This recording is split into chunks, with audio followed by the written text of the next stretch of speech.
Shalom, selamat beribadah kepada jemaat kita di GKKI Rochdale. Kita bersyukur bahwa Tuhan masih memelihara kita sampai pada hari ini. Pada hari ini saya mau share sedikit mengenai Yesus adalah jawaban dalam setiap masalah hidup kita. Saudara tahu di Yohanes 3 ayat 14, waktu Yesus memberikan pernyataan kepada kita, di sini dikatakan, dan sama seperti Musa meninggikan ular di padang gurun. Saudara tahu apa yang terjadi pada waktu itu? Orang Israel memberontak kepada Tuhan dan juga memberontak kepada Musa, sehingga mereka dipatok oleh ular. Jelas itu kesalahan daripada orang Israel, tapi Tuhan memberikan jalan keluar kepada mereka. Tapi Tuhan tidak bilang kepada Musa, engkau buat anti racun supaya mereka bisa hidup. Enggak, Tuhan suruh Musa untuk meninggikan ular dari tembaga. Sehingga jawaban daripada pemberontakan dan akibat daripada pemberontakan orang Israel adalah bukan anti racun itu, tapi jawaban daripada pemberontakan dan masalah yang dihadapi orang Israel itu adalah untuk mereka melihat ular tembaga itu. Demikian juga Yesus berkata, demikian sama seperti Musa meninggikan ular di padang gurun, demikian juga anak manusia harus ditinggikan. Jadi saudara, jawaban daripada setiap pergumulan masalah kita adalah untuk kita melihat Yesus. Sehingga di Galatia 3 ayat 1, Paulus bicara kepada jemaat di Galatia, bilang seperti ini, hai orang-orang Galatia yang bodoh, siapakah yang telah mempesona kamu? Mungkin banyak yang telah mempesona kita. Dan ini yang Paulus katakan kepada jemaat di Galatia itu, bukankah Yesus Kristus yang disalibkan itu telah dilukiskan dengan terang di depan?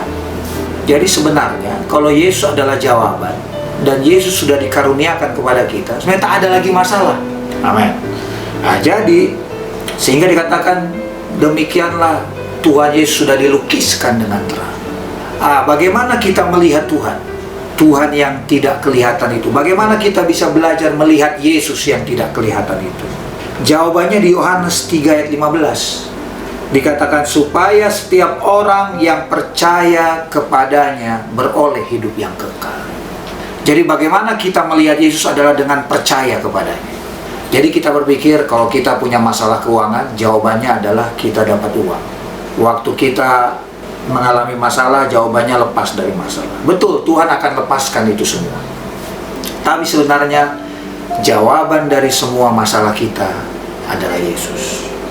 Sehingga di poin selanjutnya dikatakan di Yohanes 3 ayat 16, karena begitu besar kasih Allah akan dunia ini. Saudara, alasan Tuhan menyelamatkan kita adalah karena begitu besar kasih Allah akan dunia ini, sehingga ia telah mengaruniakan anaknya yang tunggal, supaya setiap orang yang percaya kepadanya tidak binasa, melainkan beroleh hidup yang kekal.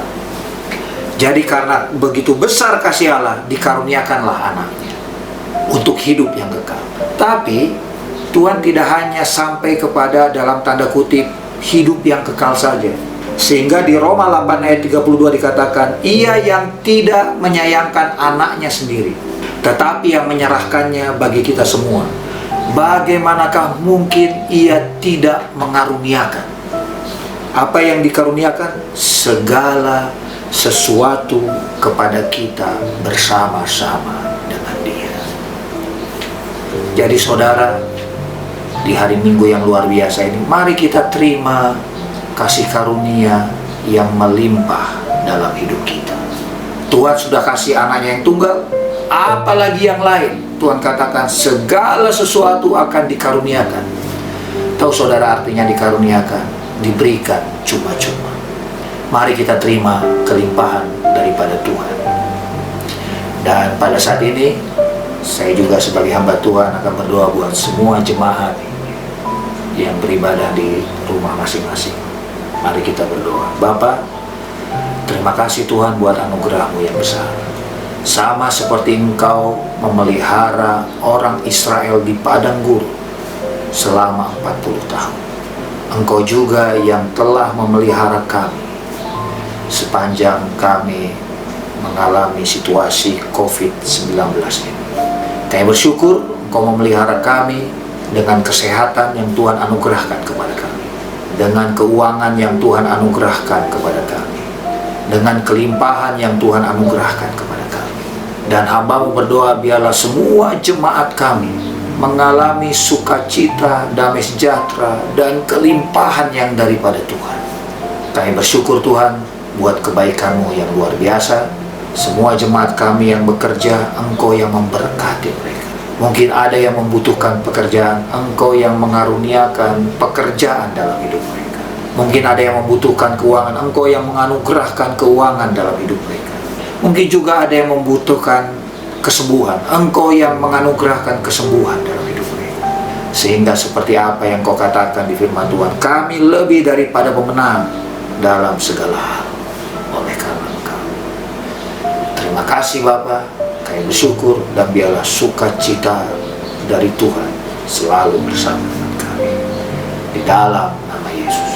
Amin.